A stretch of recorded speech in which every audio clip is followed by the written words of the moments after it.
समय था। उस समय इस देश में राज परिवर्तन के लिए तलवार, भाले, बंदूकें, तोप चलती थी, युद्ध होते थे, कत्लेआम होता था, खून बहता था, जंग होती थी, घोड़े, ऊंट, हाथी पे बैठ के लोग लड़ते थे, हजारों हजारों लोग मर जाते थे। लेकिन एक रहबर पैदा हुए बाबा साहब अम्बेडकर, उन्होंने उस लड़ाई को बदल दिया। उन्होंने इस देश को लोकतंत्र दिया, संविधान दिया और तलवार से ज्यादा ताकत थी इस कलम में। मैं आपसे तलवार की ताकत नहीं चाहता हूं, मैं आपको तलवार के रास्ते पे ले जाना भी नहीं चाहता हूं, वो अंत है। मैं आपको कलम के रास्ते पे खड़ा देखना चाहता हूं। मैं चाहता हूं आपके हाथ में कलम की ताकत हो। मेरी बहनें डॉक्टर, इंजीनियर, आईएएस, आईपीएस बने, उनके पास घर तक रोजगार आए, उनको स्वाभिमान सम्मान का जीवन मिले। मेरे भाई जो पढ़ लिख के बेरोजगार घूम रहे हैं, उनकी जेब में पैसा आए, उनको नौकरी मिले, उनको रोजगार, व्यापार करने की छूट मिले, उनको साधन संसाधन मिले। जिसके यहां घर नहीं उसको घर मिले, जिसके पास कपड़ा नहीं उसको कपड़ा मिले, जिसके पास रोजगार नहीं उसको रोजगार मिले, जिसके पास खाने के लिए अच्छा भोजन नहीं उसको भोजन मिले। और मैं आपको इतिहास के रूप में बता रहा हूं कि अब से लगभग 100 साल पहले बाबा साहब अम्बेडकर लड़े कि शोषित वर्ग के लोगों को उस तालाब से पानी पीने की छूट मिले जहां पशु पानी पी सकता है। हमने वहां से संघर्ष की शुरुआत की है। इस देश में वो व्यवस्था बनी जो व्यवस्था ये तय करके बैठी कि इस देश के बड़े तबके को, जिसको आज हम बहुजन समाज कहते हैं, जिसमें हम एससी, एसटी, ओबीसी और माइनॉरिटी के लोग आते हैं, उनको बुनियादी अधिकारों और सुविधाओं से वंचित रखा जाए। उनको धन रखने का अधिकार ना हो, उनको मकान बनाने का अधिकार ना हो, उनको संपत्ति अर्जित करने का अधिकार ना हो, उनको स्वाभिमान सम्मान के साथ जीने का अधिकार ना हो, उनको खुले आसमान में सांस लेने का अधिकार ना हो, और उनके सारे अधिकार बंद कर दिए गए। इसके लिए लड़े हमारे महापुरुष। जैसे आजादी की लड़ाई में कोतवाल धन सिंह भुजन ने 10 मई 1857 में मेरठ से शुरुआत की, माता दीन वाल्मीकि जी ने शुरुआत की। जैसे शहीद आजम सरदार भगत सिंह ने अपने प्राणों का बलिदान दिया। मैं अपने नौजवान साथियों को कहना चाहता हूं कि क्रांति खून मांगती है। हमें अपने महापुरुषों के आंदोलन को अपने खून से सीखना है। अगर हम उनके सच्चे बच्चे, अगर हमारा लव का कथरा इस आंदोलन में लग जाए और ये आंदोलन कामयाब हो जाए और इस देश में गैर बराबरी पर आधारित व्यवस्था खत्म हो जाए, इंसान को इंसान समझा जाए, उसके दुख को दुख समझा जाए, उसके साथ होने वाले अन्याय को रोक दिया जाए, तो हमें अपने लहू का आखिरी कतरा भी निछावर कर देना चाहिए अपने महापुरुषों के सम्मान के लिए। क्योंकि अगर हमारे महापुरुष देश में जन्मे ना होते तो आज एक प्राइमरी स्कूल के हेडमास्टर का बेटा यहां खड़ा होकर अपनी बात नहीं रख पाता। ये अधिकार नहीं था इस देश में, ये मिला है संविधान से। अगर आज कोई बहन, चाहे वो मुख्यमंत्री, प्रधानमंत्री, राष्ट्रपति बन जाती है, या वो सरपंच या प्रमुख जिला परिषद की मेंबर बनती है, जिला परिषद की अध्यक्ष बनती है, ये अधिकार आपको बाबा साहब अम्बेडकर के द्वारा संविधान में दिया गया। मेरे लोग, अगर न होता अधिकार तो कोई महिला, ये तो हरियाणा है, सबसे ज्यादा महिलाओं को अपमान का सामना हरियाणा में करना पड़ा। सबसे ज्यादा भ्रूण हत्या यहां हुई है। बेटी का पता लगते उसको मार दिया गया। आज वही हरियाणा, उसी हरियाणा की बेटियों में जकड़ी गई बेटियों ने ऐलान किया वो दिल्ली के तख्त पे बैठी है, वहां जंतर मंतर पे, और उन्हीं बेटियों ने देश का नाम रोशन किया दुनिया में जाके मेडल लाके। हमारे नौजवान फेल हो गए और देश की, हरियाणा की इन बेटियों ने देश को गौरवान्वित करने का काम किया, हर एक व्यक्ति को। ये मैं इस बात का जिक्र इसलिए कर रहा हूं मेरे लोगों कि जब किसी को बहुत दबाया जाएगा तो वो ऐसे इस धरती का सीना फाड़ के निकल जाएगा। आपको अन्याय सहने के लिए मजबूर किया गया है, लेकिन अन्याय करने वाले से अन्याय सहने वाला ज्यादा दोषी होता है। आप चुप्पी मत रखो, अगर आप चुप रहोगे तो लोग आपको कीड़े मकोड़े समझ के कुचल देंगे। आपको एकजुट होना पड़ेगा। अगर इस देश में राजनीतिक शक्ति अपने हाथ में लेनी है, बाबा साहब अम्बेडकर मान्यवर काशीराम साहब का सपना पूरा करना, मान्यवर दीनदयाल वाल्मीकि का सपना पूरा करना है, तो अगर आपको बेगमपुरा राज लाना है तो बेगमपुरा राज वो लोग नहीं लाएंगे जो आपको इंसान भी नहीं समझते। आपको बेगमपुरा के लिए मेहनत खुद करनी पड़ेगी। और जिस कौम के पास राजनीतिक शक्ति नहीं होती है, अभी जान लो, उनका धर्म और कर्म सब फेल हो जाते हैं।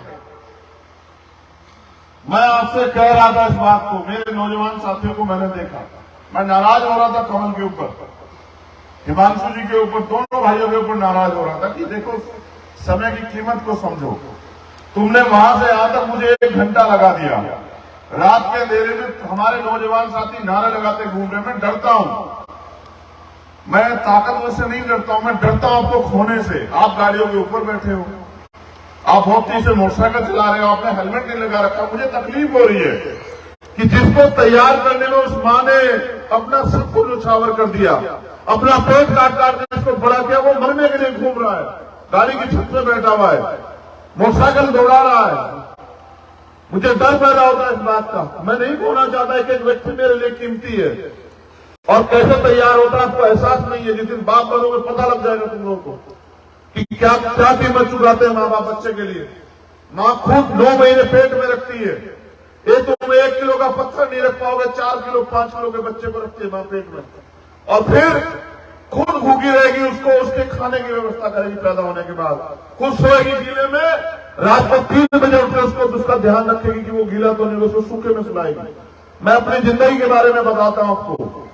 एक रात में मिशन का काम करके 2:30 बजे घर पहुंचा और थका हुआ था वो, और जाते ही बाहर एक खाट पड़ी थी, उस पर सो गया। थोड़ी देर बाद मुझे महसूस हुआ कि मेरे आसपास कोई है या मेरे आसपास किसने कुछ डाला है। और जब मेरी आंख खुली तो मैंने देखा कि मेरे ऊपर कपड़ा था, ओस पड़ रही थी, मुझे खबर नहीं थी, लेकिन मेरी माँ रात को 3 बजे जाग रही थी। उसको पता है कि उसका बेटा वहां सो रहा है ओस में, वो मेरे ऊपर कपड़ा गिरने आई अपनी नींद हो। कैसी होती है माँ, आपको एहसास नहीं है मेरे भाइयों। मैं आपको समझाना चाहता हूं कि आप कितनी बड़ी गलती कर रहे हो। बताओ, नारा लगाने से, मोटरसाइकिल रैली निकालने से, बताओ कैसे बदल जाएगी हमारी जिंदगी। मैं जो तुमसे मांग रहा हूं वो तो मुझे देना नहीं चाहता।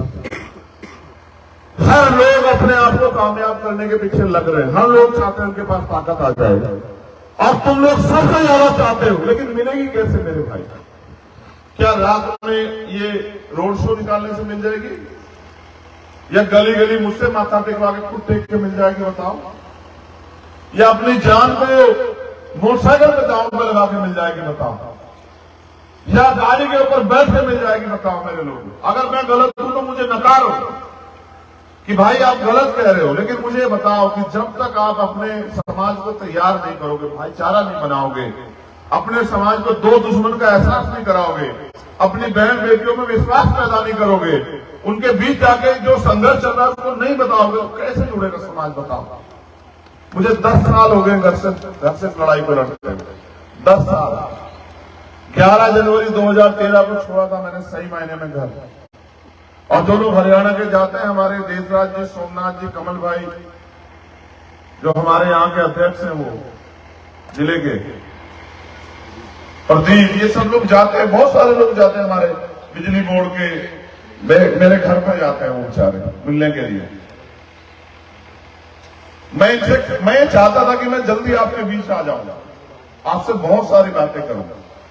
मेरे पास समय कम है और मेरे कंधों पे वजन ज्यादा है, जिम्मेदारी ज्यादा है। मैं यहां से चैन से नहीं सो पाऊंगा। मैं यहां से जाऊंगा 2-3 घंटे का ट्रैवल करके वहां, क्योंकि मुझे सुबह 8-8:30 बजे मीटिंग ज्वाइन करनी है। इसलिए मैं चाहता था मैं आपके बीच जल्दी आऊं। मैं ये भी जानता हूं कि आप भी मेहनत मजदूरी करते हैं, आप भी बहुत बड़े कारोबारी नहीं है। आप भी सुबह उठेंगे, अपने खेतों में अपने काम पे जाएंगे, जो बच्चे पढ़ रहे हो पढ़ेंगे, हमारी माएं बहनें जो काम करती हैं, रोजगार करती हैं, पढ़ती हूं, हमारी बच्चियां निकलेंगी। मैं आपको भी पूरी रात नहीं जगाना चाहता। मैं चाहता हूं कि आप आराम करें और आगे बढ़े, लेकिन सवाल ये है कि ये भारत लोकतांत्रिक देश है, जिसके पास राजनीतिक शक्ति है उसके समाज का हाथ नहीं फैला होता, और जिनके पास ताकत नहीं है, जिनके पास राजनीतिक ताकत नहीं है, वो दर दर चौकते फिरते हैं अन्याय होने पे भी न्याय के लिए। आप एक मामला उठा के देखो पिछले 5-7 साल में जिसमें हम लोग इस लड़ाई में ना खड़े हों। चाहे वो 2 अप्रैल का मामला आपने देखा होगा, पूरे देश में 2 अप्रैल का आंदोलन 17 लोग शहीद हुए, आप देखो कौन थे। चाहे वो सदगुरु रविदास जी महाराज के गुरु घर का मामला हुआ, उन्नाव का मामला हुआ, कानपुर का मामला हुआ, हाथरस का मामला हुआ, हिसार का मामला हुआ, किसानों का आंदोलन हुआ, सीए एनआरसी का आंदोलन हुआ, जब दिल्ली में एक 9 साल की हमारी बच्ची को उसके साथ अन्याय करके जला दिया गया, वो मामला हुआ। कभी ऐसा मौका नहीं दिया हमने कि आपके आंसू बहे हों और हम घर में चैन से पड़ के सोए, कभी नहीं दिया। और चुभने इतने लगाओ अमीरों को, ताकतवर लोगों को, उनको लगता है गरीब का बेटा आगे कैसे बढ़ रहा है, इतना चुभने लगाऊं। वो अपना काम नहीं करते, बस मुझे गाली देते रहते हैं, मेरे परिवार को, मेरी बहन को, मेरी मां को, मेरी पत्नी को, मेरे बच्चों को, सबको गाली देते रहते हैं। इससे क्या फर्क पड़ेगा? मैं तो समाज को परिवार मानता हूं। जो घर में आपको जो गाली देते हैं उनके घर में जो बहन है वो भी मेरी बहन है। उनको इसलिए चुभ रहा है, उनको लगता है कि अगर ये खड़ा होगा तो अपने लोगों की जिंदगी बदल देगा। बस आप जो वो गुलामी बेबसी की जिंदगी काट रहे हैं, वो जिंदगी खत्म हो जाएगी, इसलिए करते हैं वो लोग। वो आपको कीड़े मोड़ों को बने रहने देना चाहते हैं। उनको पता है जिस दिन आप संपन्न हो जाओगे, आप नहीं जाओगे किसी के दरवाजे पर मांगने के लिए कुछ, और नहीं कर पाएगा आपके खिलाफ अत्याचार, तुम जाते। वो इस बात को जानते हैं, इसलिए वो चाहते हैं कि आप अपने पैरों पर ना खड़े हो पाए। आप अपने मन से पूछो, जितने भाई यहां बैठे हैं, इस सरकार ने रोजगार दिया आपको? कितने ऐसे भाई होंगे जो पढ़ लिख के बेरोजगार घूम रहे होंगे, और कुछ दिनों बाद आपकी एज खत्म हो जाएगी, क्या करोगे? जो चीज आप अपनी शक्ति बना के अपने समाज को, हर व्यक्ति को दे सकते हो, उसके लिए क्यों किसी के आगे हाथ फैला रहे हो? ये उठो, तुम बाबा साहब अम्बेडकर के बच्चे हो, तुम मानवर काशीराम साहब के बच्चे हो, तुम सदगुरु रविदास जी महाराज, भगवान वाल्मीकि महाराज के बच्चे हो, गुरु नानक देव, संत कबीर के बच्चे हो, तुम सम्राट वीरभद्र के बच्चे, उठो। तुम एपीजे अब्दुल कलाम के बच्चे, उठो और जाओ, मैदान में निकलो और लोगों को तैयार करो, अपनी ताकत बनाओ। जब दूसरे कर सकते, आप क्यों नहीं कर सकते? बताओ, आप में क्या कमी है? और जिनके अंदर देखो, जिनकी ताकत नहीं होती, राजनीतिक ताकत, मैं बताता हूं तुम्हें वो नासिर और जुनैद याद है जो हमारे मुस्लिम समाज के लोग बैठे हैं, और हरियाणा राजस्थान से उठा के लाए, और क्या अन्याय इंसान बच्चों ने, उनको मारा गया, और जब मरने की हालत में आ गए और पुलिस ने मना कर दिया कि हमने, तो उनको जिंदा जला दिया गया। तुम्हारी रूह नहीं काफी? तुम्हें महसूस नहीं हुआ कि तुम कितने कमजोर हो इस प्रदेश में? और कौन लड़ सकता है तुम्हारा लड़ाई? तुम्हें एहसास नहीं है? उनके भरोसे लड़ रहे जो अपनी जान नहीं बचा सकते। अगर आज इस देश में भारतीय जनता पार्टी और आरएसएस का कोई मुकाबला कर रहा है तो भीम आर्मी और एडी चोटी लगा के मुकाबला कर रहा है। और इतने दर्द है उन लोगों को, इतनी तकलीफ है कि मध्य प्रदेश में पूरा संगठन जाके कहता है कि भीम आर्मी के लोगों को उनको नुकसान पहुंचाओ। क्या नुकसान पहुंचाओगे? ये याद रखना मेरे लोगों, एक चंद्रशेखर आजाद मरेगा, 1000 चंद्रशेखर आजाद पैदा होंगे। तुम्हें नहीं पता कि हम किस नस्ल के लोग हैं। हम वो लोग हैं कि बंजर मूठ इसके धरती का सीना चीर के जो फसल उगाते हैं, वो लोग हैं। हम किसान कमेरे लोग हैं, हम कोई कमजोर लोग थोड़ा ही। मैं तो आपसे कहने आया, मेरी माए बहने बैठे हैं, आपने सबको विश्वास किया, बताओ आपके हिस्से में क्या है? अगर आप काम नहीं करोगे तो, अपना घर के लिए तैयारी नहीं करोगे तो बताओ, आपको कोई चुनाव के बाद भी पूछने आता है क्या? बताओ, कोई चुनाव के बाद आपसे पूछने आया कि रोटी है क्या घर में, कपड़े हैं क्या घर में? कभी पूछने आया तो मुझे खड़ी होकर बताओ मेरी बहनों, माँ। उनका आपसे सिर्फ एक रिश्ता है, जब क्योंकि वोट है आपके पास, ये करोड़ों रुपए से महंगे, उनको इसको चाहिए। जिस दिन वोट आपने दे दी, इनका मतलब खत्म है। और ये वो लोग हैं जो मैंने तैयार किए, बिना स्वार्थ के लड़ रहे हैं आपके लिए। अगर ऐसे लोग ताकतवर यहां हरियाणा में होंगे तो आप बताओ मेरे भाइयों कि ये आपके लिए काम नहीं करेंगे क्या? बताओ, आपने यहां सत्संग का आयोजन किया, जाति तोड़ो समाज तोड़ो, और वही सत्संग जी जहां से चला, सतगुरु रविदास जी महाराज कह रहे हैं कि बेगमपुरा राज लाओ। कैसे आएगा बेगमपुरा राज जब बेगमपुरा राज लाने वाले उस विचार के लोग नहीं खपेंगे उस बुनियाद में। ये जो नौजवान हमारे भाई बैठे हैं, मैं आपसे कहना चाहता हूं, बताओ कोई आया चुनाव के बाद आपकी बस्ती में कि तुझे रोजगार मिलता है नहीं मिलता? बताओ, मुझे गलत साबित करो मेरे भाइयों। कोई आया तुम्हारी बस्ती में पूछने कि तुम्हारे घर में आता है या नहीं, ये बताओ। किसने पूछा तुम्हारी जेब में पैसे हैं नहीं, ये पूछा तो बताओ। तो बस उन्हीं के भरोसे रहना चाहते हो? अपनी ताकत बनाओ, ये कुचल देंगे लोग तुम्हें अगर तुमने अपनी ताकत नहीं बनाई। और अपने घरों का हाल देखो, अगर तुम मेहनत मजदूरी नहीं करोगे तो रोटी नहीं मिलेगी तुम्हें शाम के टाइम। मेरे भाई, भारतीय संविधान में आपसे जो बात कर रहा हूं उसको गांठ मान लेना। भारतीय संविधान हर व्यक्ति को रोटी, कपड़ा, मकान गारंटी देता है, और सरकार जो देती है वो कोई एहसान नहीं करती, हमारे पैसे को हमें वापस करती है। किसी दिन फुर्सत में तुम्हें समझाऊंगा कि देश के लोकतंत्र में कितनी शक्ति है। इतनी शक्ति है देश के संविधान में कि आपका भाई प्राइम मिनिस्टर से आंख से आंख मिला के सवाल पूछ सकता है। ये ताकत दी है भारतीय संविधान ने। आप अपनी ताकत नहीं समझ रहे हो, आप बनाते हो जो भी बनता है।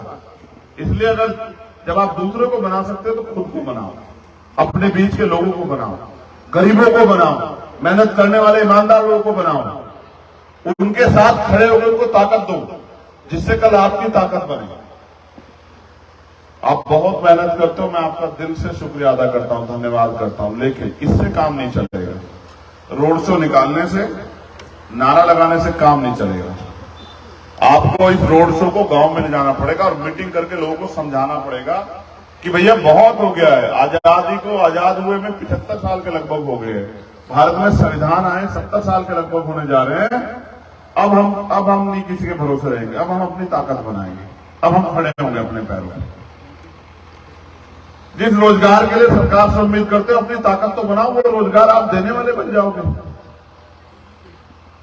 जो कर्मचारियों की समस्या पुरानी पेंशन की, आप ताकत तो बनाओ, हम पहले दिन लागू करा देंगे। आप अपने हाथ में ताकत लो। जब कलम की ताकत अपने आपके हाथ में होगी तो आपके खिलाफ नहीं चलेगी कभी।